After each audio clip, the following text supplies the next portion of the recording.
Clube de Engenharia, no Fórum de Mobilidade Urbana.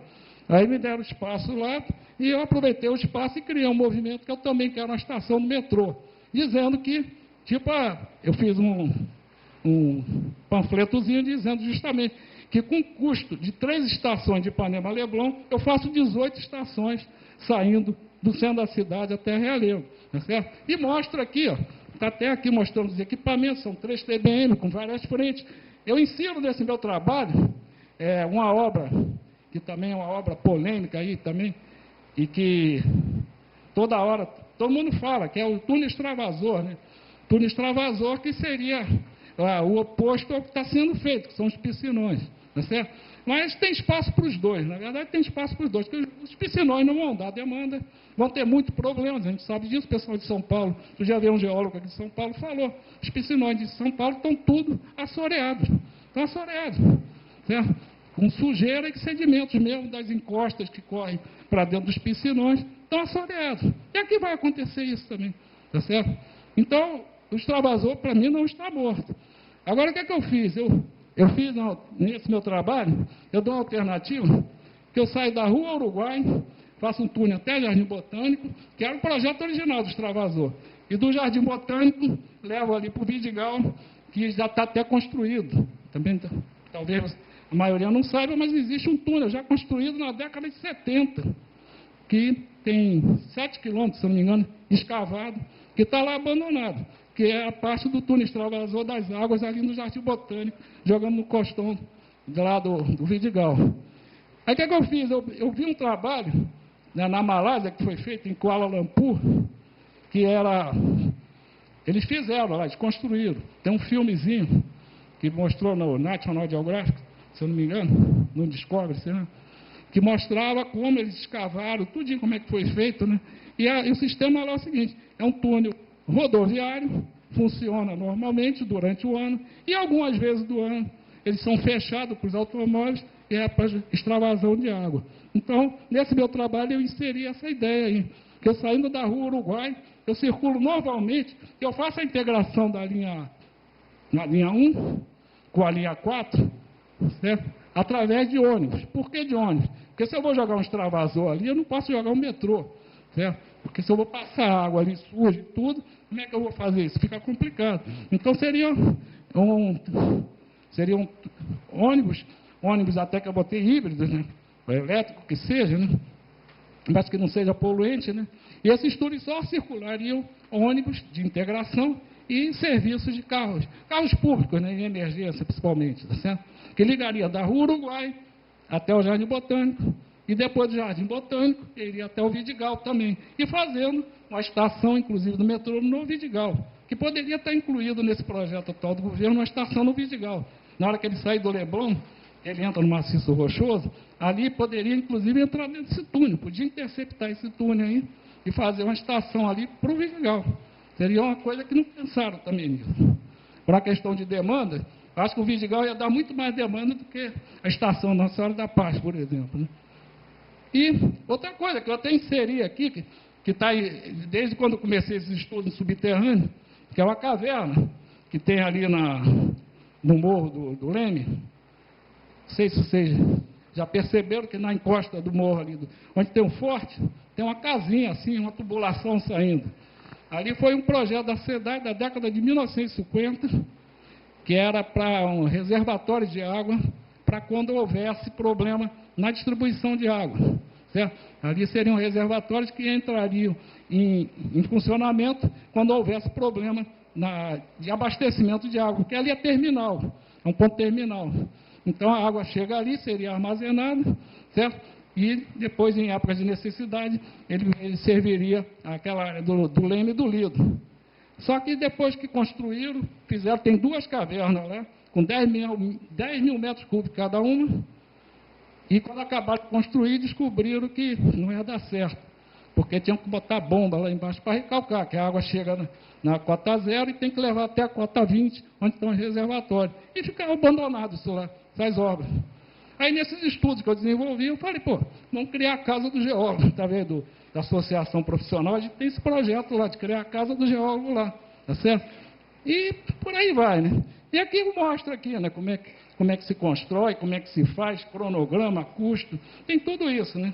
Mas, infelizmente, não passou dessa vez, tá certo? Mas o governo está estudando aqui a ampliação depois do metrô, né? Que eles estão até querendo fazer a ligação da Gávea para o centro, através por dentro do Jardim Botânico. Esse é o projeto. Eu escutei no rádio o Regis Fischer falando isso. Eles querem passar por dentro da rua Jardim Botânico e seguir até o Maitá pela rua Jardim Botânico. Tá certo? Aí eu fiquei imaginando, vamos fechar o Jardim Botânico, fazer vala aberta nas estações, né? E já criou um problema no Jardim Botânico, porque no Jardim Botânico, o pessoal lá já está se levantando, porque achando que o metrô passando ali pode haver uma alteração no nível freático e, com isso, afetar o sistema de todo o Jardim Botânico. E isso é verdade, isso pode acontecer. Isso foi na década de 90 ainda. Tinha um projeto do Jockey Club, projeto do Jockey ali no centro, no Jockey, que era fazer um shopping center subterrâneo, debaixo das pistas, certo? E um dos impedimentos que houveram, foi justamente a questão que o pessoal do Jardim Botânico, nós fizemos um debate aqui no Clube de Engenharia, certo? Onde que um geólogo lá do Jardim Botânico colocou isso daí, e foi um dos impedimentos. Agora vai voltar à tona essa discussão. Então, essa questão, voltando ao tema aqui, é uma questão que do uso e ocupação do subsolo, né? Que é feito assim, né? O pessoal, vamos fazer agora, vamos por aqui, vamos por ali. E depois que decide fazer e tudo, que vão fazer. E agora, como é que a gente vai fazer? Quais são os problemas? Como é que a gente vai resolver, entendeu? Aí é tipo agora, Eu estou pensando nesse absurdo que vai ser realmente, certo? E fechar o Jardim Botânico, a rua Jardim Botânico. Vocês imaginam fazer o mesmo que fizeram na Telfo de Paiva? Esse absurdo, aquilo ali é um absurdo. Que com essa tecnologia que eu mostrei aqui, você não precisaria fazer isso dali. Você poderia fazer um poço, por exemplo, um poço daquele, no Jardim de Alá, e através desse poço, você ir por debaixo da rua e fazer a estação. Na Praça Antero de Quental, você também podia fazer esse poço. E a partir desse poço, você escavar e não precisaria fechar a rua. Mas, enfim, está decidido, tá certo? E aí, se houver realmente uma interferência maior de todos os meios, assim, técnicos, políticos, e tudo que possa realmente remeter a esse tema que nós estamos discutindo hoje aí, as coisas podem ter uma tendência a mudar, porque não é assim. Subsolo não é assim, tá certo? E outra questão que eu até lembro para finalizar é que eu ouvi falar uma vez isso daí, que os políticos não gostam de obra subterrânea, porque ninguém vê depois, entendeu? Não fica na memória. Por exemplo, temos lá o palácio lá do Centro de Arte agora, Centro Cultural, né? E vai para o resto da vida aquilo lá, todo mundo lembrar do Sérgio Maia, né? Agora, não lembro do Lacerda, que fez a obra do século, que foi considerada a obra do século, na década de 60, né? 50, 60, né? E que está aí funcionando até hoje. E que imaginem vocês, que não fosse essa obra, como é que seria o abastecimento de água do Rio de Janeiro? A maioria não sabe, e foi essa obra do século. No governo Lacerda. Pode ter lá suas questões políticas, polêmicas, como Lacerda sempre foi, mas que fez uma obra de uma importância, de uma magnitude tanta, e pronto. Até hoje a gente vê o reflexo. E finalizando é isso, o próprio metrô, né? Apesar dos estragos todos que fez, foi feito numa época que ninguém podia reclamar. Quem é que ia reclamar? Em plena ditadura vai reclamar que está fazendo vala aberta? Eu não sou maluco de chegar lá, por exemplo, nessa época, ia chegar, não, eu sou contra a vala aberta. E na época também não tinha tecnologia adequada. Né? Mas foi feito, e a gente fica imaginando o que seria a cidade do Rio de Janeiro sem esse metrô, apesar de ser pouco. Mas imagina se não tivesse isso. E se a gente agora tivesse, em vez dessa opção de Ipanema do Leblon, tivesse a outra opção da Barra, a gente já estaria, talvez na Copa do Mundo, a gente estaria inaugurando essa obra da Barra, até a linha 4, né, que o pessoal do metrô que o Rio defende, né, estaria pronto já, quase pronto. E agora, está aí. Não, mas é isso. Obrigado. Bem, obrigado, Nilton. Agora convidar o vereador Eliomar. Você vê, Leomar, começou a discutir subsolo, né? Vamos até onde, né? Bom, inicialmente, boa noite para todos e para todas, né? Eu queria elogiar essa iniciativa, trazer aqui para o clube exatamente o que eu considero uma casa apropriada, temas dessa natureza, né? Teve uma abordagem aqui feita pelo Cláudio, onde mostrou a riqueza, né, histórica e de nossa memória que existe exatamente no subsolo, descoberta através da arqueologia, né, realmente uma abordagem muito boa, muito interessante, e a abordagem do Nil, que é exatamente mostrando a escavação que se faz no Rio de Janeiro para se construir um metrô, expansão do metrô, linha 4 do metrô. Eu vou fazer o seguinte, eu vou começar falando por onde terminou o Cláudio do Museu do Índio, né? Porque eu sou a favor da permanência dos índios lá. E eu vou dizer por quê. Primeiro, aquilo dali é uma referência de patrimônio histórico da cidade do Rio de Janeiro. Aquilo dali, em 1865, foi dado pelo um genro de Pedro II, aquele imóvel, exatamente para lá se realizar trabalhos de pesquisas voltada para a história do nosso povo indígena. Em 1910, o Marechal Rondon também reforçou aquilo dali como um estabelecimento voltado para a pesquisa e registro de toda a história indígena do nosso país. 1953, Darcy Ribeiro inaugura o Museu do Índio e com a vocação e destinação para estudos sobre toda a história do nosso povo indígena. E o que está se querendo lá é exatamente transformar aquilo numa aldeia onde seja um espaço para que haja visitações e as pessoas conheçam a realidade da vivência no dia a dia do povo indígena, a forma como eles trabalham, como eles produzem o seu artesanato, como é que eles fazem realmente suas atividades. Então, não é? Que isto daí é 10 mil vezes melhor do que transformar num estacionamento. É um absurdo. Quer dizer, e se o prédio encontra-se hoje na situação que encontra-se, é exatamente por conta de um desleixo e irresponsabilidade dos nossos governantes que não souberam cuidar daquilo que era obrigação deles, preservação e manutenção daquilo que é patrimônio histórico da cidade do Rio de Janeiro. Então, isso aí em relação ao Museu do Índio, né? Em relação, também vou falar aqui, em relação ao que foi colocado pelo companheiro Newton, aí eu queria dizer o seguinte. Bom, eu sou vereador da cidade do Rio de Janeiro há muito tempo, né? E desde que eu entrei naquela Câmara, eu tenho tido como uma preocupação e trabalhado de forma prioritária 3 políticas. A primeira, política urbana. Segundo, a política de educação. E terceira, a política de cultura, né? E é claro que a minha formação é de engenheiro, né? Sou engenheiro. E as decisões, há uma prevalência do caráter político no processo decisório. Mas a decisão política, ela tem que ser fundamentada, ela tem que ser respaldada.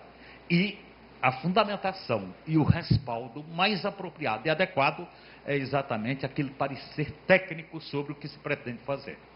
Então, o que se faz hoje na cidade do Rio de Janeiro, sem ouvir os engenheiros, sem ouvir os especialistas, é um crime.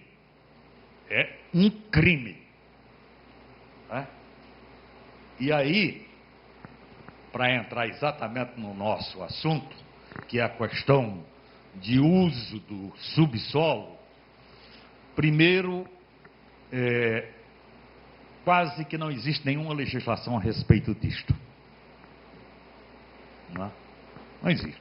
Existem citações em determinadas leis, alguns artigos, entendeu? Mas uma legislação específica, voltada para tratar a questão do que deva ser feito, como deva ser feito, quando deva ser feito, no nosso subsolo, isso daí não existe. E é claro que por não existir, este subsolo, ele é ocupado da forma mais desordenada possível. Não? Existe algum avanço em uso e ocupação do solo.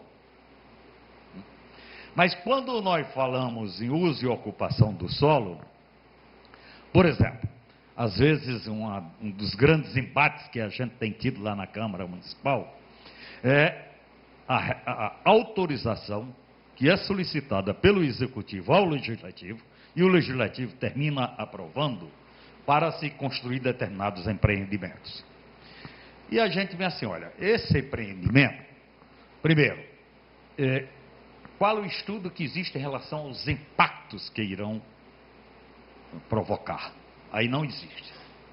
Aliás, Nilton, em todas essas intervenções urbanas que está acontecendo no Rio de Janeiro, a obra está andando na frente do projeto.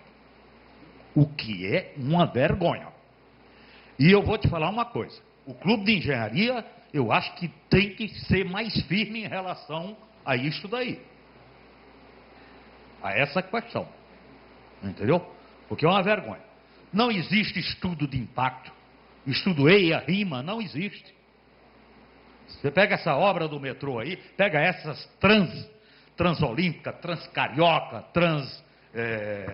Oeste, só não tem a transparência. Só não tem está faltando a transparência, não tem. Entendeu?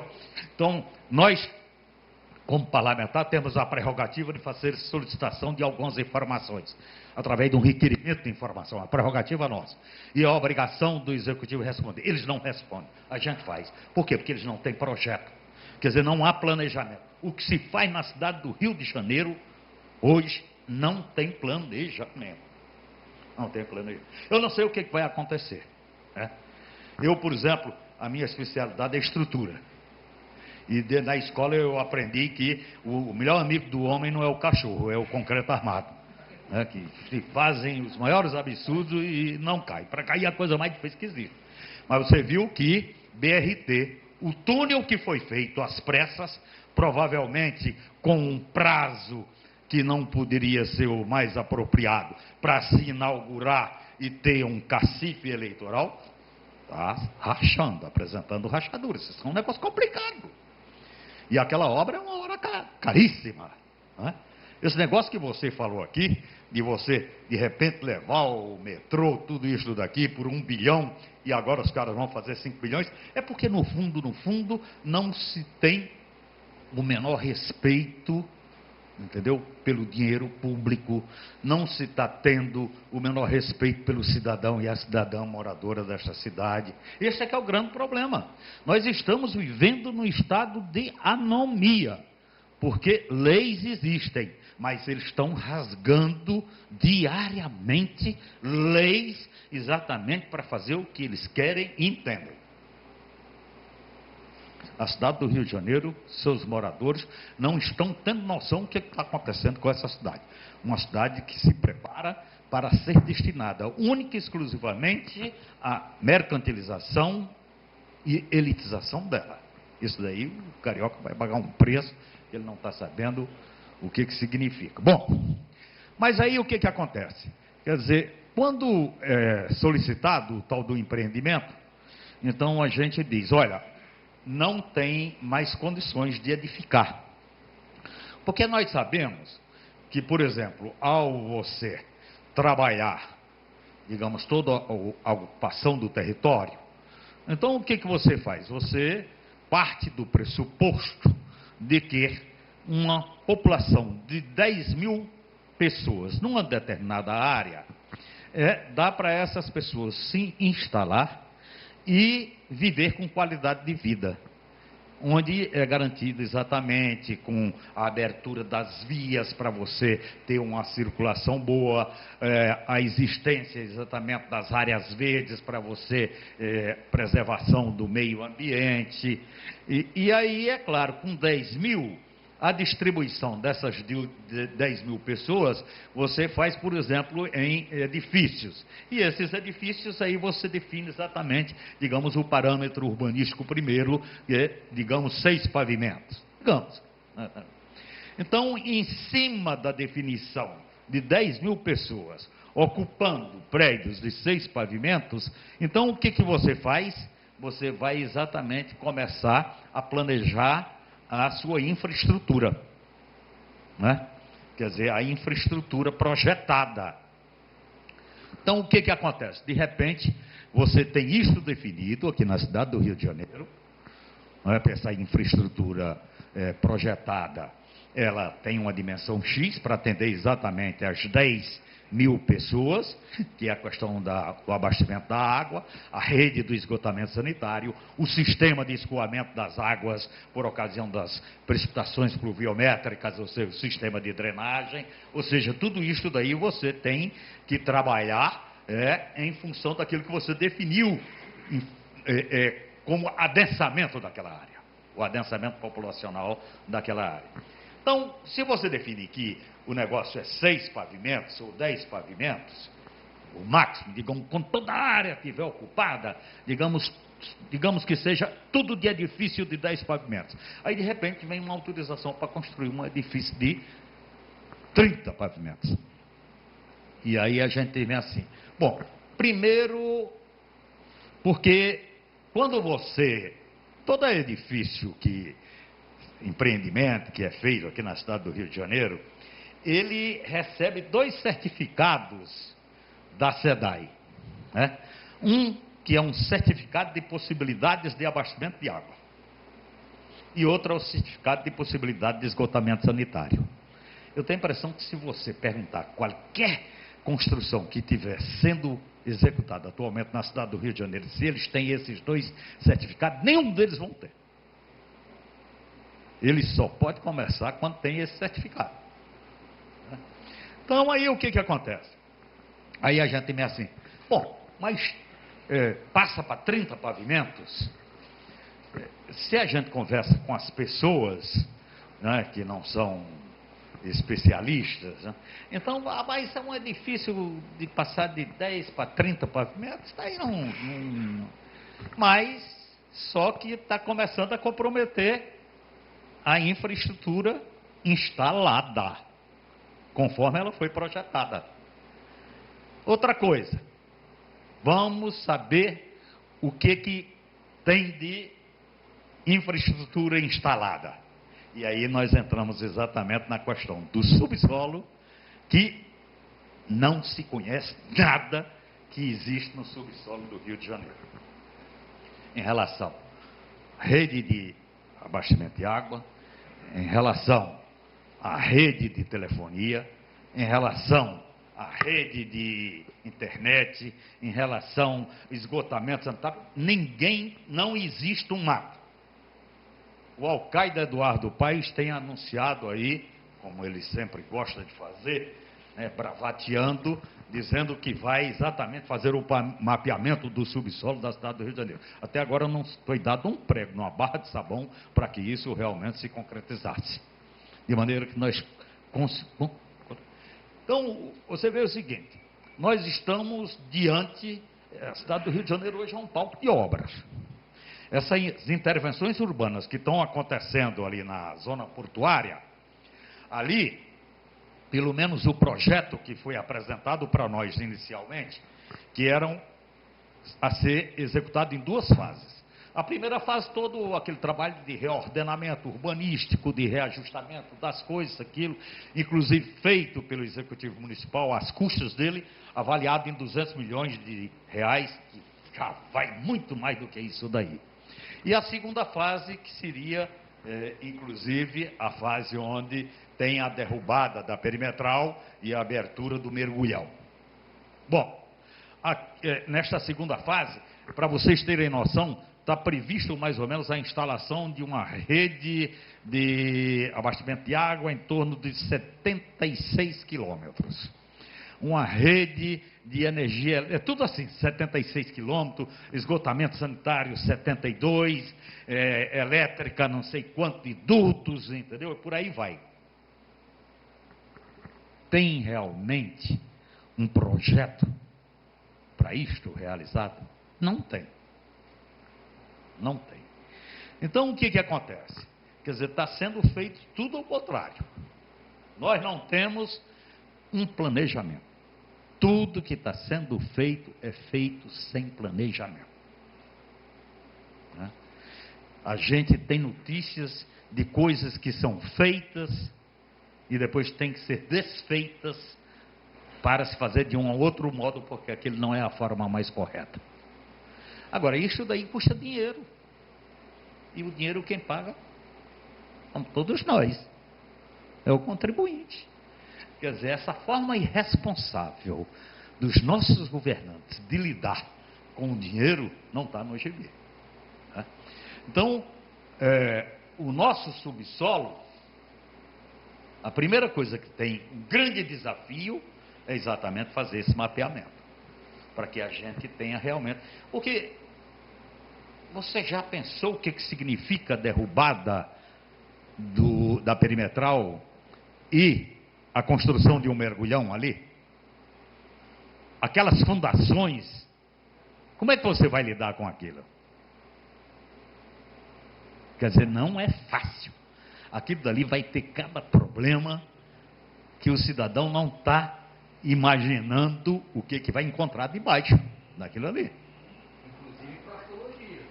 Inclusive, eles já começaram, lá o cais da Imperatriz. Material arqueológico e aonde vai guardar? Porque ali tem toda a história de chegar até a Pedra do Sal, tem o tal do Valongo, o Valonguinho, entendeu? Quer dizer, em termos de arqueologia, você tem uma riqueza ali que não está no gibi. Mas sabe o que eles fazem? Vão passar por cima. Você mesmo, na sua intervenção aqui, você falou que 44, de repente 22 é abandonado porque não há recursos. Não há recursos não, recursos há. Não há interesse, não há compromisso com a questão da cultura, entendeu? Da preservação da minha história, da memória, não tem esse tipo de compromisso, porque o dinheiro há. Então, esse negócio do subsolo está precisando de que realmente se crie uma legislação específica para aquilo que deva ser feito no nosso subsolo. Rio Grande do Sul tem uma legislação, porque cobra. Porque tem o tal do preço público a ser cobrado. É por isso que aqui está todo mundo calado, quieto, ninguém fala nada. Então a Light chega, resolve fazer o buraco para fazer o negócio dela, faz aquele chiqueirinho, que o pessoal chama de chiqueirinho, isso, aquilo, faz aquilo, depois nem tampa o buraco direito, entendeu? E fica por isso mesmo, não paga um tostão para o município. A SEDAI não paga um tostão, entendeu? O gás também não paga. E o particular também não paga. Existe inclusive, porque o que acontece é o seguinte, por exemplo, 2001 foi quando foi sancionado o Estatuto da Cidade. Esse Estatuto da Cidade tem uns 4 ou 5 artigos, se não me engano, 66 a 69, são esses 3 artigos, já fala no subsolo, através da referência que ele colocou, o Estatuto da Cidade, do negócio do direito de superfície. Foi você que falou, né? Que o direito de superfície, hoje, pelo Estatuto da Cidade, que é exatamente o instrumento de nível nacional que existe, voltado para, com diretrizes voltadas para o desenvolvimento urbano do país, Então, cria o direito de superfície. Então, você, inclusive, transfere o direito de superfície. Você tem um terreno e você pode transferir o direito de superfície para outro local, entendeu? E você tem tanto direito ao subsolo, como você também tem direito ao espaço aéreo. O espaço aéreo. E está no Código Civil também. O que tem existido é que há uma divergência, não é uma divergência, mas tem lá uns contraditórios entre o que está no Código Civil, que é muito mais abrangente, e o que está no Estatuto da Cidade. Então, às vezes, eles aproveitam essas brechas e dizem que não pode ser pago porque é taxa, porque não sei o quê. Aí vem todos os juristas aí dizem que não é taxa, é uma questão de preço público, e tem que ser, mas tem que ser cobrado. Então, Rio Grande do Sul, tem várias cidades brasileiras que existe o pagamento quando você... E, ao mesmo tempo que, veja bem, não é só você chegar e colocar a taxa e cobrar. Quer dizer, aí você passa a ter responsabilidades. Responsabilidades de definir como que deva ser mexido no subsolo. Quais os procedimentos que deverão ser adotados para você fazer uma determinada obra no subsolo. Então, tem definição de critérios. Então, você, como município e órgão fiscalizador, passa a ter responsabilidade sobre isso daí. E você tem também a obrigação de sair monitorando o tempo todo. Né? E aí, é claro que você começa a ter conhecimento daquilo que você tem debaixo do subsolo. Olha aí, já começa a melhorar. Porque se isso tivesse sido adotado há muito tempo, provavelmente essa cidade do Rio de Janeiro não estava convivendo, no mínimo com esse negócio das explosões dos bueiros, que até hoje está acontecendo. O alcaide Eduardo Paes diz que tomou providências, contratou empresa, não sei o quê. Contratou a empresa, se não me engano, com Cremate. Para exatamente resolver o problema das explosões dos bueiros. Resolveu? Não resolveu, porque está havendo explosões de bueiro. Se não me engano, hoje no jornal, ou no jornal de ontem, tem notícia de explosão de bueiro.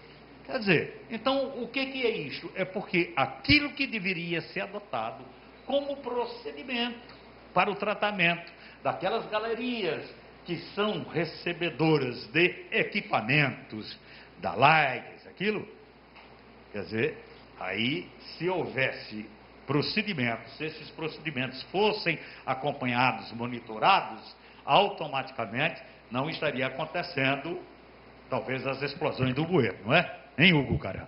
O Caran é especialista nesse assunto. Então, isto daí é uma coisa que tem que mudar. E a mudança é exatamente esta cidade produzindo uma legislação. Mas aí agora eu quero deixar uma coisa muito clara. Também não é só produzir a legislação. É produzir a legislação e fazer com que essa legislação seja cumprida. Porque se você faz a lei e a lei não é cumprida, se a lei é desrespeitada, inclusive pelo próprio governante, aí complicou tudo. Complicou tudo. Então, por exemplo, eu acho que o Clube de Engenharia, né, é o espaço onde realmente essa discussão cai e cai muito bem. Né? Discutir como que deva se construir uma legislação para que a gente comece a proteger o nosso subsolo. Porque senão daqui a pouco a gente vai começar a chorar com o leite derramado. Né? Quer dizer, está aí. Aquele estacionamento que existe ali na Cinelândia, subterrâneo, rapaz, aquilo dali depende do carro que você tiver para guardar lá. Porque se tiver um carrinho velho, não vale a pena, porque o que paga por mês é uma fortuna.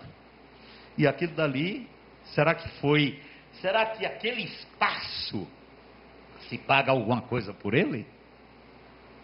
Né, o que você fez foi o seguinte: você fez um processo licitatório para dar a concessão daquilo dali ser transformado como estacionamento de automóveis, e lá são 2 níveis, né? Estacionamento E é claro que por conta de uma contrapartida.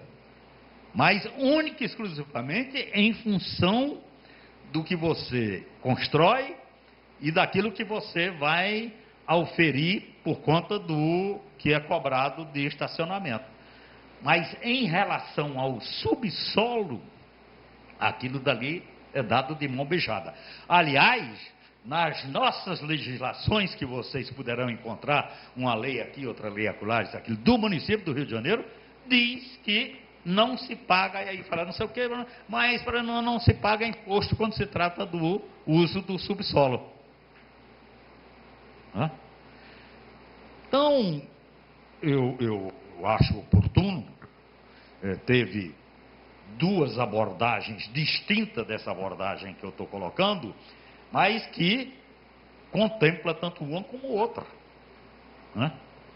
O negócio do metrô, a linha 4, eu participei das duas audiências públicas, uma que teve lá em frente à Rocinha e outra que teve no André Murroá. Um escândalo, porque todos os especialistas do metrô são contra exatamente a maneira como está sendo feita a continuação da linha 1, e a gente sabe, ali é exatamente para você favorecer a concessionária que atualmente, e não ser necessário fazer um outro processo licitatório. É isso, não é? E é claro que isso acontece por conta da corrupção que campeia solto. O que existe de corrupção nessas intervenções que estão acontecendo não está no gibi. Não é? Eu fui procurado, para vocês terem noção, eu não sou da base de sustentação política do prefeito Eduardo Paes. Né? Tudo que vem de projeto dele que é favorável à cidade, eu voto favorável. Mas aquilo que não é favorável, aí eu voto contra. Contra e não quero nem saber.